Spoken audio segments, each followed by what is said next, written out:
Hello everyone, your voice here and welcome to our channel Sansevieria 101. So for this episode, we're going to discuss about the inflorescence or flower bloom about somewhat controversial Sansevieria, which is known in the market as this is Black Marsha, and I have a flower bloom or inflorescence coming from it. So we will take a closer look at the characteristics of Black Marsha, because I also have beside it Marsha Anjani, which was bred by Santoso Tunasmekar, and the parentage of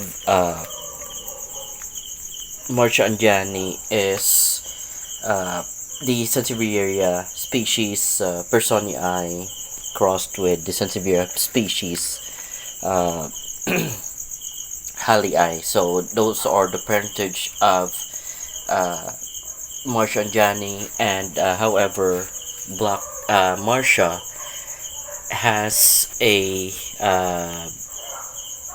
not so clear origin, but as per what I have gathered as information, this hybrid was also acquired by people from arids and aroids here in the Philippines, and arid and aroids are led by Boyet. So in a conversation, as I recalled, Boyet was able to acquire Black Marsha from one of his Indonesian friends. As you have seen in his post, he has traveled in Indonesia and has met with Sansevieria or Indonesians who have been breeding Sansevieria, and I think he knows Santoso Tunasmekar as well as some of his friends. So this is how the inflorescence of Black Marsha looks like, and we will take measurements as we go through.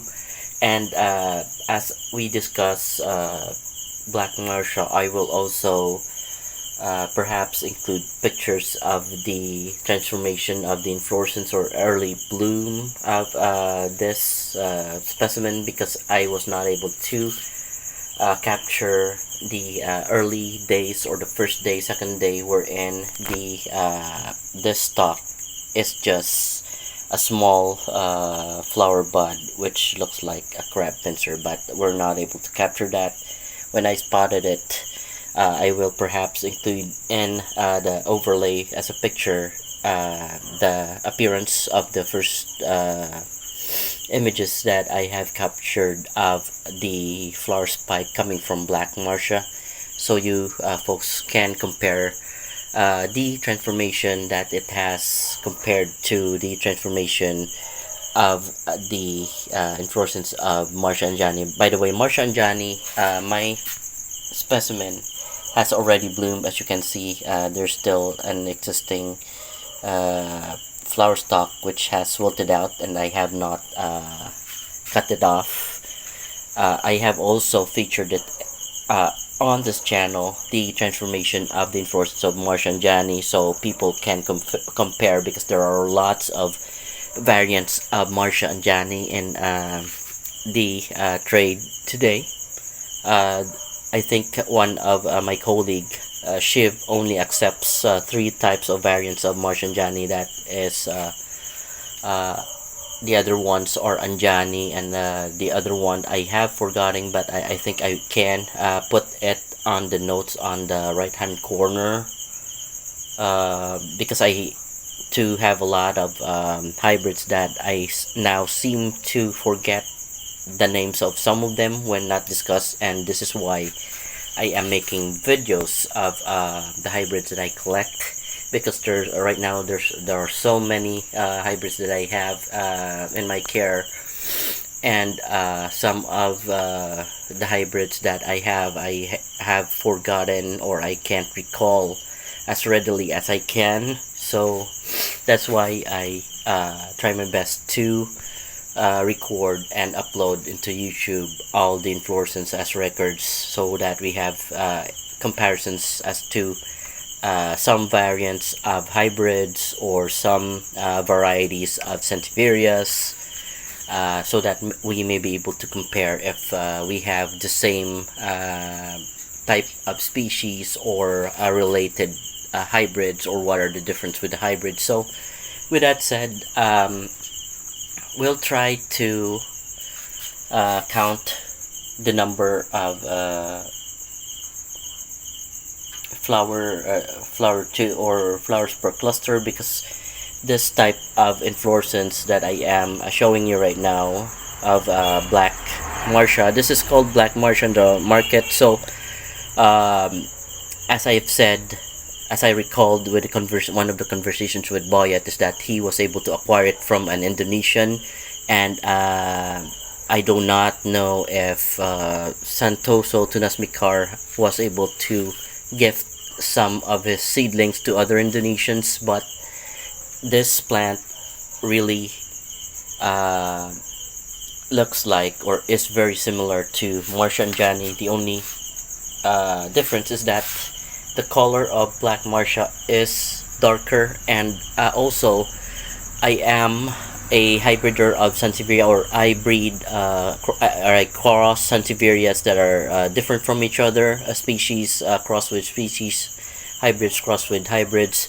So therefore I can say that among the seedlings with the same parentage, in fact, with what I have bred so far, the one that I named after my mother and one that I named after my aunt Carmencita and Zenaida, the difference among them are like the difference between Marsha Anjani and Black Marsha, because Black Marsha resembles the one that is dark in my hybrid is Carmencita, and the lighter one would be Zenaida. So it's the difference between a seedling. They could be seedlings because they're very similar and they have similar name as well. This one is Black Marsha and this one is Marsha Anjani. But some experts, especially the ones that are close with Santoso, would just accept three variants of Marsha Anjani, or the cross of pearsonii versus cross with hallii. So my take on it is that the cross between pearsonii and hallii has many fruits, not just three. So the other fruits might have been grown and might have been given as a gift to other people. That could have happened, but with some experts, they do not want to accept that, and they just accept only three variants that was bred by Santoso of pearsonii crossed with hallii species of Sansevieria. My take on it, though, is that when Santoso bred pearsonii x hallii, there might be more fruits that he grew that he forgotten to take note of, that were gifted to other people, and that's why there are other variants coming out in the market, such as Black Marsha hybrid, which is very similar to Marsha Anjani. So with that said, we're going to first take information or data with regards to the leaf surface, try to feel it, and then feel Marsha Anjani. Marsha Anjani feels very smooth though. Black Marsha feels not very smooth, not rough as well. It's just a little rough, so I would say slightly rough instead of smooth, because I can feel some roughness on the leaf. So it's just slight roughness, not rough, but very slight roughness on the leaf. Wherein Marsha Anjani is very smooth, and this is the adaxial of the leaf. The leaf canals are considered to be the adaxial at this point on this form of hybrid or Sansevieria. And then from Black Marsha, I would say that the adaxial too is smooth to the touch. So we're done with the leaf texture, the leaf tips. That's the leaf tip of Black Marsha. It is though a bit different, but there are times in juvenile form that Marsha Anjani also has that type of leaf tip, so I'll try to look for it. Because there is one, I think two, such as this one, which looks like the one that I've shown you with Black Marsha. So there's another one here. There you go. That looks like a leaf tip of Black Marsha as well, but uh, when they mature though, they become different and they become like this, which is more of a wilty leaf tip rather than a subulate tip. From this one, almost all of them are subulate tip, but Marsha also exhibits that type of subulate tip. As they grow old though, they just become wilty leaf tips. So that's one of the difference between Marsha Anjani and Black Marsha.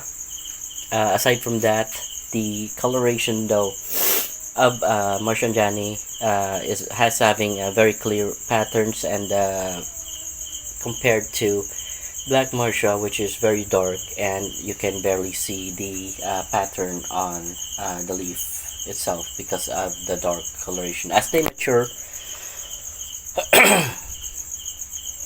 Black Marsha would really barely show the patterns on their leaf. So that's how the matured look of Black Marsha as compared to a matured look of Marsha Anjani. The patterns on them are not fading. In fact, you can see that this is the flower stalk that already wilted out. So this is one is the oldest among the clump, and the other ones would be this one's a young offset of the clump. Alright guys, so sorry, I'm still sick after getting out of the hospital. I got sick again, but it not right now. It's just a flu instead of a mosquito dengue mosquito bite. So hopefully I'll get well and I'll recover soon. So next that we will discuss is the inflorescence or flower stalk. We can measure the flower stalk of it so we can have a comparison.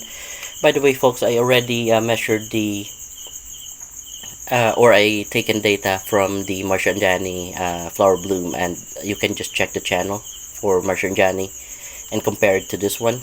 So right now what I'm measuring for the height of the inflorescence would be around 13 to 14 because it's curving, and if you made it straight it would be around 13 to 14 or might be even 15 inches for the flower stalk height. For the flowers per cluster, like I said, this inflorescence already bloomed and it is on the third day. Some of the flower blooms already wear or fallen down. So this one with the ones fallen down are maximum of 6. Then from the topmost portion you have one flowers attached or flower tube attached to the